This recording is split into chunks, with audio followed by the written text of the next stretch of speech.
Alors, bienvenue dans la dernière partie de ce module consacré à l'organisation du sport en France de cette première semaine. Donc, nous avons vu dans les chapitres précédents comment identifier les politiques sportives et comment répondre aux demandes des collectivités. Cette dernière partie concernera un aspect plutôt juridique et organisationnel concernant le Code du sport et la convention collective. Alors, le Code du sport. Eh bien, à l'instar de plusieurs codes existants, comme le Code du commerce ou encore le Code civil, le sport n'est pas épargné par cette spécificité française. Et donc, l'ensemble des lois et réglementations liées à l'organisation du sport est donc consigné dans un document qui s'appelle le Code du sport. Donc, il permet de rassembler dans un même document l'ensemble des textes législatifs et réglementaires relatifs aux activités sportives qui étaient jusqu'alors éparpillés dans différentes sources. Les parties législatives et réglementaires ainsi qu'une partie arrêtée concernant, pourquoi pas, la jurisprudence, figurent aujourd'hui dans le Code du sport. Alors, il est notamment intéressant pour les associations sportives de s'intéresser à 3 chapitres de ce code-là. Le premier concernant l'organisation des activités, c'est une généralité. Le chapitre 3 concernant les pratiques sportives, ainsi que les questions d'assurance, d'hygiène, d'organisation, d'exploitation de manifestations sportives, et surtout le chapitre 4 concernant le financement du sport.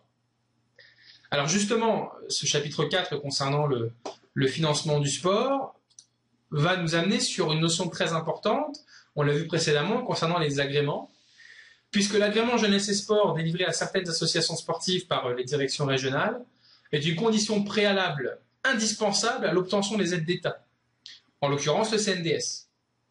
Et puis, concernant toujours cette question financière, eh bien, il s'avère qu'une association qui souhaite faire une animation ne peut demander rémunération pour l'activité de ses bénévoles durant cette animation. L'animation sportive contre rémunération est réglementée par l'État dans le cadre où il existe une obligation relative à la qualification des enseignants.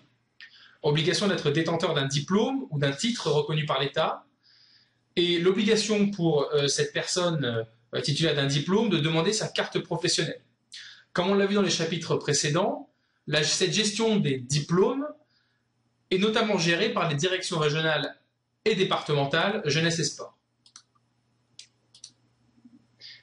Alors, venons-en maintenant à la convention collective. Alors, encore une fois, comme le Code du sport, plusieurs branches d'activité professionnelle ont déjà une convention collective. Le sport, à partir de 2006, a eu le droit de pouvoir créer et de pouvoir diffuser la sienne. Alors, d'une façon générale, les conventions collectives sont là pour réguler les rapports entre le salarié et l'employeur. Donc, c'est une convention collective étendue, donc applicable depuis novembre 2006. À l'ensemble des structures rentrant dans son champ d'application. Elle permet donc au secteur sportif d'affirmer ses particularités en étant une organisation indépendante, de réguler les conditions de travail, de développer les processus de professionnalisation et d'accompagner les employeurs, notamment les dirigeants bénévoles, dans leurs fonctions. Quelque chose de très important puisque un élu d'association n'est pas forcément chef d'entreprise, n'est pas forcément un expert en législation du travail, et pourtant, à partir du moment où l'association, si petite soit-elle, va être à même d'embaucher un salarié, eh bien, la convention collective du sport sera applicable avec donc ses obligations. Donc, elle régit les relations employeurs-salariés des structures, par exemple, en abordant, comme toute convention collective, voilà, les questions liées, par exemple, au salaire, au congé, au temps de travail, au contrat et à la formation professionnelle.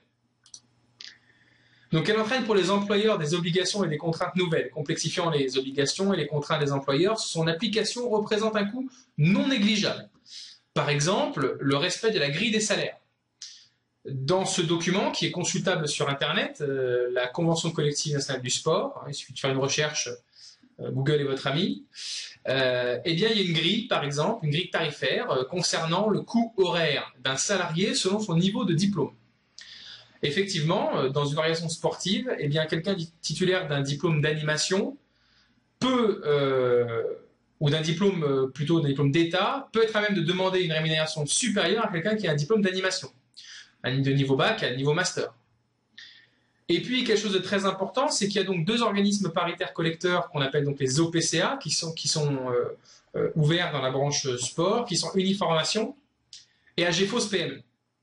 Alors, un OPCA, c'est un organisme auquel toute entreprise cotise, à partir du moment où vous avez un salarié, et qui donc permet à une entreprise de former ses employés. En l'occurrence, pour une association sportive, par exemple, qui souhaiterait envoyer un jeune de moins de 26 ans dans le cadre d'un contrat de professionnalisation en formation DEGEPS, par exemple, eh bien, en moyenne, 9,15 € par heure de formation seront attribués par l'organisme paritaire envers l'association. Dans le cadre d'un projet, on pourra y travailler dans les prochains chapitres, dans le cadre d'un projet où vous souhaitez embaucher du personnel, animation, formation ou éventuellement éducateur, eh bien, l'intervention d'un OPCA concernant la formation de cette personne est quelque chose de très utile.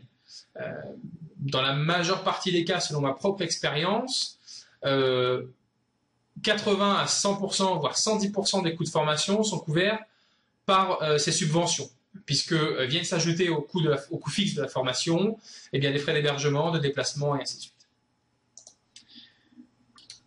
Alors en plus, suivant les disciplines, les règlements spécifiques sont applicables aux activités sportives développées par les associations.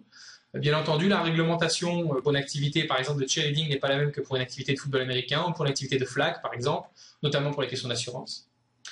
Et puis les dispositions souvent différentes sont applicables aux activités fédérales et aux activités de prestations uniques ou multiples.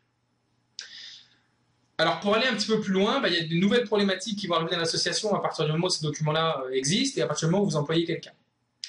Eh bien, la problématique de responsabilité des dirigeants d'associations sportives, par exemple, en cas de faute de l'association, est particulièrement importante dans la mesure où les activités peuvent présenter des risques importants. La responsabilité du président en cas d'accident survenu durant la pratique sportive et en cas de faute de l'association, par exemple, peut être engagée.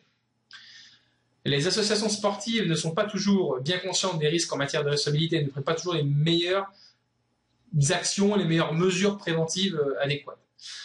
Dans la partie ressources de cette formation, un expert de l'assurance viendra aborder avec vous le sujet sur un support présenté ainsi que sur une vidéoconférence concernant les risques et éventuellement les conséquences que peut avoir la prise de risque. Et puis par exemple, la réglementation en matière d'accueil du public et d'organisation de manifestations sportives sont applicables bien évidemment aux associations. Que vous soyez, par exemple, en train d'organiser une finale régionale, une finale nationale, une animation ou une démonstration, eh bien, il y a des règles spécifiques en matière d'accueil du public, en matière encore une fois, de réglementation, de diplômante, de sécurité. Un nombre suffisant de sécurité est demandé par rapport au nombre de spectateurs attendus, et ainsi de suite. Donc, comme je vous l'ai proposé, maintenant, voici en 1 minute un condensé de ces actions concernant le Code du sport et la Convention collective nationale du sport.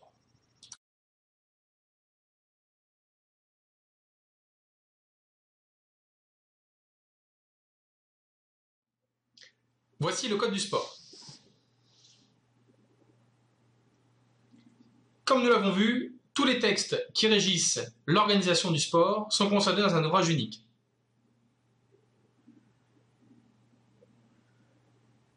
Il y a 3 textes intéressants. Le premier chapitre concerne l'organisation des activités sportives. Le chapitre 3 concerne la pratique et le chapitre 4 le financement du sport.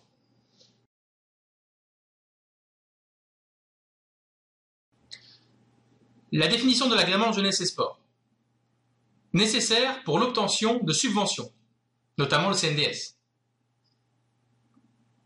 Et puis également la définition des règles concernant la rémunération des encadrants diplômés.